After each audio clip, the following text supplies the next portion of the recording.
Bienvenue à cette session d'information sur DBS Télévision. Le Niger entame ce mardi 23 mars un deuil de 3 jours, ceci en hommage aux victimes de multiples attaques dimanche des groupes armés qui ont ciblé plusieurs villages et campements de la région de Taroua, dans l'ouest du pays près du Mali. Le bilan annoncé lundi par le gouvernement s'élève à au moins 137 morts.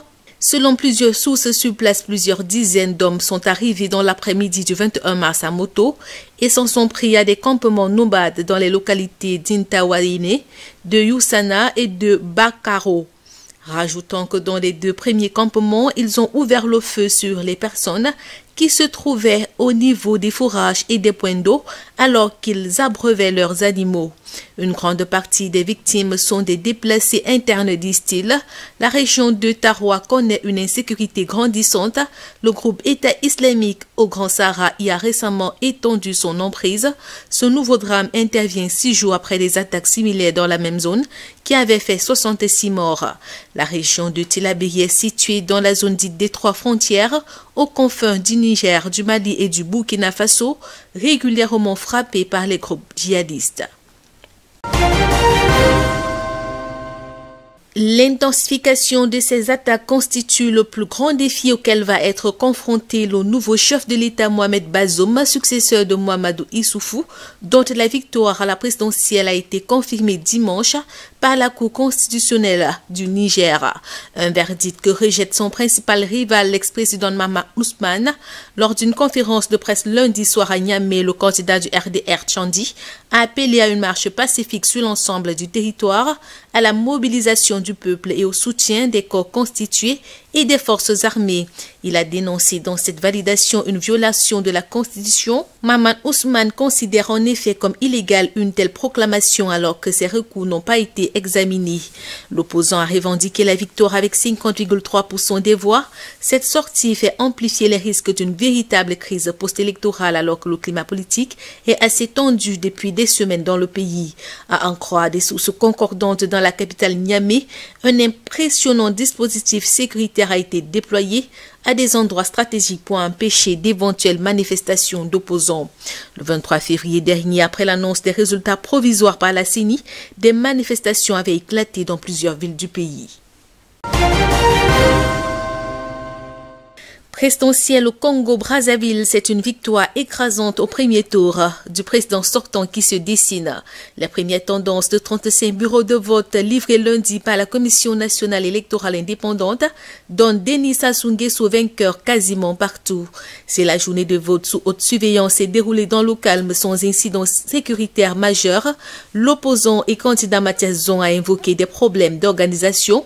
Selon lui, certains électeurs n'ont pas eu leur carte, d'autres se sont plaints par endroit de ne pas trouver leur nom sur les listes d'électeurs, a-t-il souligné. Un bilan qui contraste avec celui du régime qui a salué le climat de paix qui a régné au long de la campagne et souhaité qu'il en soit ainsi jusqu'au terme du processus. De son côté, la mission d'observation de l'Union africaine a noté plusieurs dysfonctionnements dans l'organisation du vote, mais a salué l'attachement des électeurs congolais aux valeurs démocratiques. Cette élection a été assombrée par la mort soudaine de l'opposant Guy Brice Parfait Kolelas, décédé du coronavirus le jour même du scrutin. Son parti, l'UDH qui a également dénoncé des incidents qui pourraient compromettre la crédibilité et la transparence de la présidentielle du 21 mars. Ceci alors que le parquet de Bobigny en France a annoncé l'ouverture d'une enquête criminelle sur les causes de la mort de l'opposant dont le corps n'a pas encore été rapatrié. Sur place en République du Congo, c'est le choc et l'incompréhension. Au Bénin, les avocats de l'opposante Reka Madougou, placés sous mandat de dépôt depuis le 5 mars 2021, estiment que la vie de leur cliente est en danger. S'inquiétant de sa situation depuis la prison d'Apro-Missérété, ces avocats ont rencontré la presse récemment pour des entretiens sur les conditions de détention de l'ancienne conseillère du chef de l'État togolais Faure Gnassingbé. À en croire ces professionnels du droit, les restrictions apportées à la condition de détention de Reka Madougou mettent sa vie en danger, d'autant plus qu'elle n'arrive pas à manger. Et l'on fait appel aux représentants de la communauté internationale et ambassade au Bénin à rendre visite à l'ancien ministre de la Justice pour découvrir sa condition de détention. Accusé de financement du terrorisme par la Cour de répression des infractions économiques et du terrorisme après le rejet de sa candidature au scrutin présidentiel, Rika Madougou a été déposé en prison depuis le 5 mars 2021. Pandémie de Covid-19, l'Afrique du Sud a vendu le million de doses de vaccins AstraZeneca en sa possession qui seront distribuées à 14 pays africains. L'annonce a été faite par son ministre de la Santé. Le pays africain officiellement le plus touché par le coronavirus avait reporté mi-février sa campagne d'immunisation contre la maladie prévue initialement avec AstraZeneca après que l'efficacité de ce vaccin avait été mise en doute contre le variant local du virus. Pretoria avait annoncé dans la foulée son intention de proposer ces doses à l'Union africaine.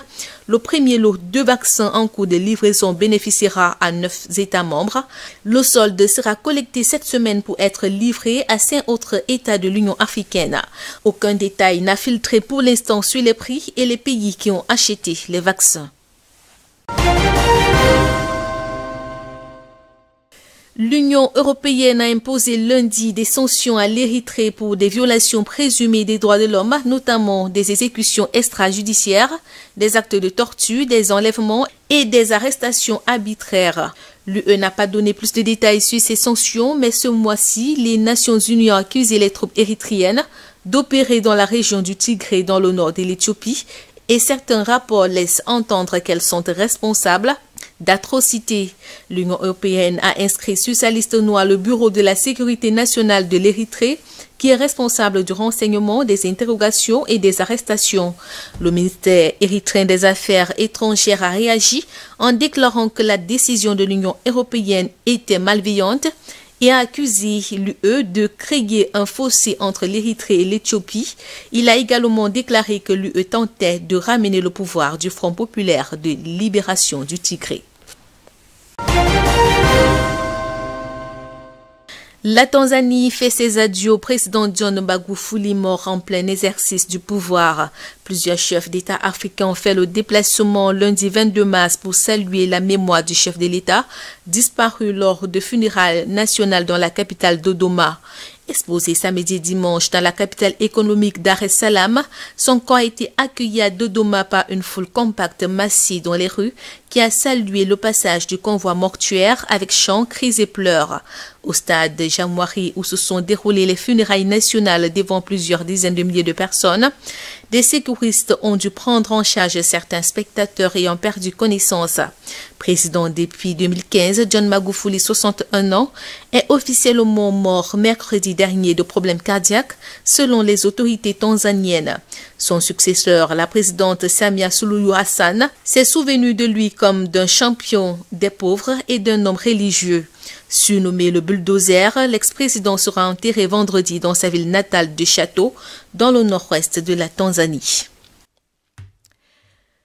C'est sur cette note en nécrologie que nous refermons cette édition. Merci de nous avoir suivis. Merci de rester en compagnie de nos programmes.